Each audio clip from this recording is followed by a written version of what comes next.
इत्तेफाकन मैं हिंदू घर में पैदा हुई, इत्तेफाकन मैं एक सवर्ण परिवार में पैदा हुई, इत्तेफाकन मैं ऐसे परिवार में पैदा हुई जो खुद एक हिंदू लेडी है जिन्होंने मुस्लिम घराने में शादी की है और शादी करने के बाद बहुत सारे प्रॉब्लम्स को झेलने के बाद अब उन्होंने फाइनली एक इंटरव्यू में वो बातें कह दी कि आपको मैं क्या बताऊं। बातें ऐसी हैं, पॉलिटिक्स से लेकर है, बातें हैं इंडियन मुस्लिम्स को लेकर है, सभी जो मुद्दे रखे उन्होंने वो बात आप सुनकर दंग रह जाए। इत्तेफाकन मैं हिंदू घर में पैदा हुई, इत्तेफाकन मैं एक सवर्ण परिवार में पैदा हुई, इत्तेफाकन मैं ऐसे परिवार में पैदा हुई जो खुद पढ़ा लिखा था अंग्रेज़ी माध्यम में, इत्तेफाकन मैं अंग्रेज़ी माध्यम में पढ़ी लिखी हूँ और बोल सकती हूँ, और इत्तेफाकन मैं बॉलीवुड में की फ़िल्मों में काम कर चुकी हूँ। इसलिए शायद जिन लोगों ने उमर को उन्हीं केसेस में और बाकी साथियों को, मिरन को, अतर को और गुजवा बाकी लोगों को उन्हीं केसेस में अरेस्ट किया, उन्हें लगा कि शायद ये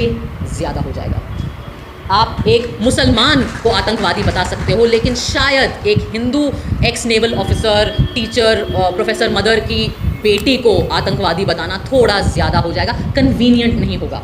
आज़ाद घूम रही हूँ यहाँ पे, स्वतंत्र हूँ, अपनी ज़िंदगी जी रही हूँ, अपनी बच्चे की बर्थडे पार्टी मना रही हूँ, बढ़िया शादी करी मैंने, ढोल बजवाए, क्योंकि इत्तेफाकन मुझे एक प्रिविलेज मिल गया मेरी आइडेंटिटी का, और वो जो मेरा प्रिविलेज है वो अब मेरी जिम्मेदारी है कि जिन लोगों को इत्तेफाकन, जिनके नाम मुझसे अलग हैं, या जो मुसलमान नाम है, या जो दलित नाम है, या जो माइनॉरिटी के नाम हैं, और उनके ऊपर अगर जुल्म हो, तो मुझे जो चीज़ जो मेरी रक्षा कर रही है, मेरी जिम्मेदारी है कि मैं उस प्रिविलेज के दम पर अपनी आवाज़ उनके लिए उठाऊं। अपनी इग्नोरेंस का मैं फ़ायदा उठा के आज ये सवाल पूछना चाहती हूँ अपने न्याय व्यवस्था से कि क्या डर है आपको किस चीज़ का डर है? आम नागरिक को तो जेल का डर होता है, पिटाई का डर होता है, मुसलमान तो कहीं पे भी पिट जाते हैं बेचारे इस देश में, दलित कहीं पे भी पिट जाते हैं इस देश में।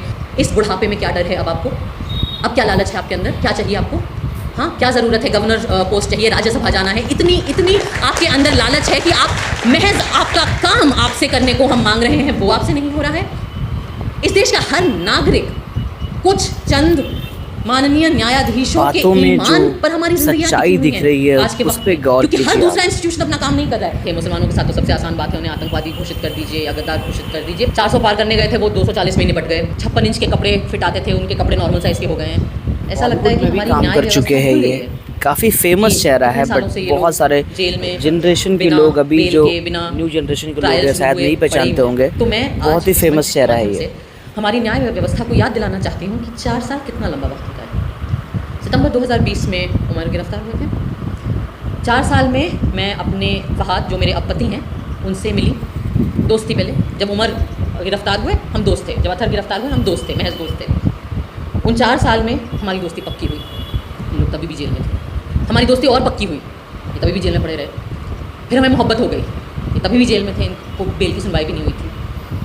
फिर हम एक दूसरे के परिवार से मिल लिए, तभी भी जेल में थे। परिवार मान भी गए, हिंदू मुसलमान शादी है, परिवार मान भी गए, न्याय व्यवस्था अभी तक नहीं मानी हमारी।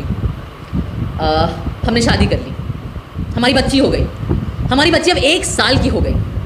4 साल बहुत लंबा वक्त होता है। गोदी मीडिया, इंडिपेंडेंट ऑल्टरनेटिव मीडिया की बात नहीं कर रही, आप लोग सच्चे दिल से अपना काम करते हैं, हम उसके आभारी हैं।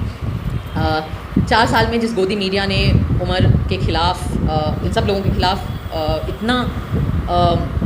इतना विट्रियोलिक, इतना जहरीला कैंपेन चलाया था, वो गोदी मीडिया नंगी हो गई इन 4 साल में। उन्होंने उन 4 साल में और भी अलग अलग तरह के विक्टिम ढूंढे जिनके ऊपर मीडिया ट्रायल चलाया जा सकता हो। कई सारे मुसलमान थे, मुसलमानों के साथ तो सबसे आसान बात है, उन्हें आतंकवादी घोषित कर दीजिए या गद्दार घोषित कर दीजिए, पर उनके अंदर ये जहर इतना भर गया, और ये ब्लड लस्ट मैं कहूँगी, एक्चुअली वही शब्द होना चाहिए कि ये जो भूख है एक तरीके से खून की, एक्चुअली वो इतनी आउट ऑफ कंट्रोल हो गई कि वो मुसलमानों को छोड़ के और लोगों पर भी आ गए, बॉलीवुड पर भी आ गए, रिया चक्रवर्ती भी मिल गई उन्हें, शाहरुख खान के बेटे को भी न बख्शा उन्होंने, और तमाम ऐसे लोग। लेकिन इस पूरी प्रक्रिया में हुआ ये कि इन 4 साल में वो भी नंगे हो गए।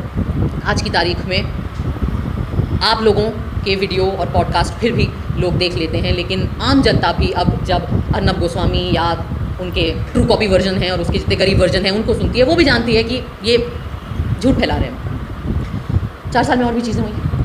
जिन लोगों को 56 इंच के कपड़े फिट आते थे, उनके कपड़े नॉर्मल साइज़ के हो गए हैं। जो लोग 400 पार करने गए थे वो 240 में निपट गए। 4 साल में हमारे न्याय व्यवस्था के जो माननीय न्यायाधीश हैं, उन्होंने भी कई जगह जाके न्याय की परिभाषा पर कई भाषण और एलोक्यूशन कंपटीशन और रिसाइटल दिए, अलग अलग कॉलेजेस में, अलग अलग विश्वविद्यालय में, दुनिया के अलग अलग देशों में भी।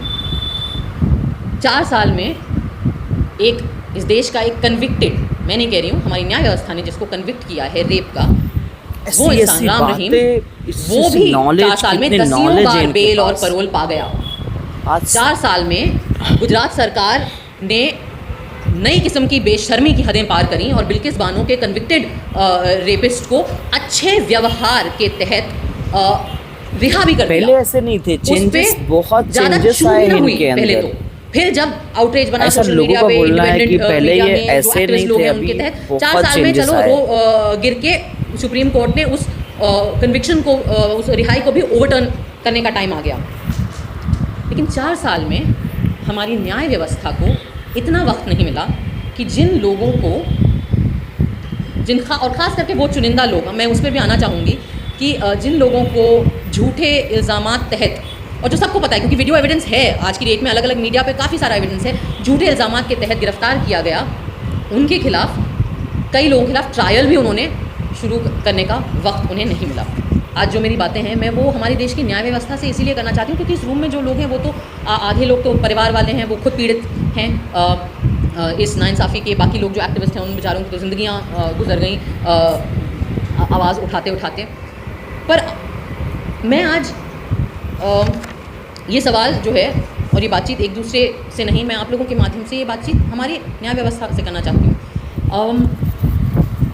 हमारे देश में इक्वालिटी बिफोर द लॉ ऐसा माना गया है कि हमारा संविधान हमें ये सब मसले समझ रहे हो इनके, इस देश में, और आप कमेंट कीजिए। मुझे लगता है कि आपके कमेंट्स बहुत वैल्यूबल है हमारे लिए। ये बातें अपनी राय दे सकते हो आप, शब्दों में बोल के अच्छा महसूस कर लेना या ये मोटी मोटी किताबों में इसके ऊपर व्याख्या करना काफ़ी नहीं होता है।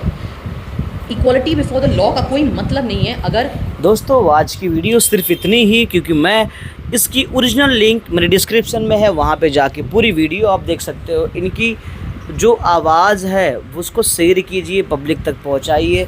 अगर आपको वीडियो पसंद आई है, लाइक करो, शेयर करो, सब्सक्राइब करो। Thank you so much.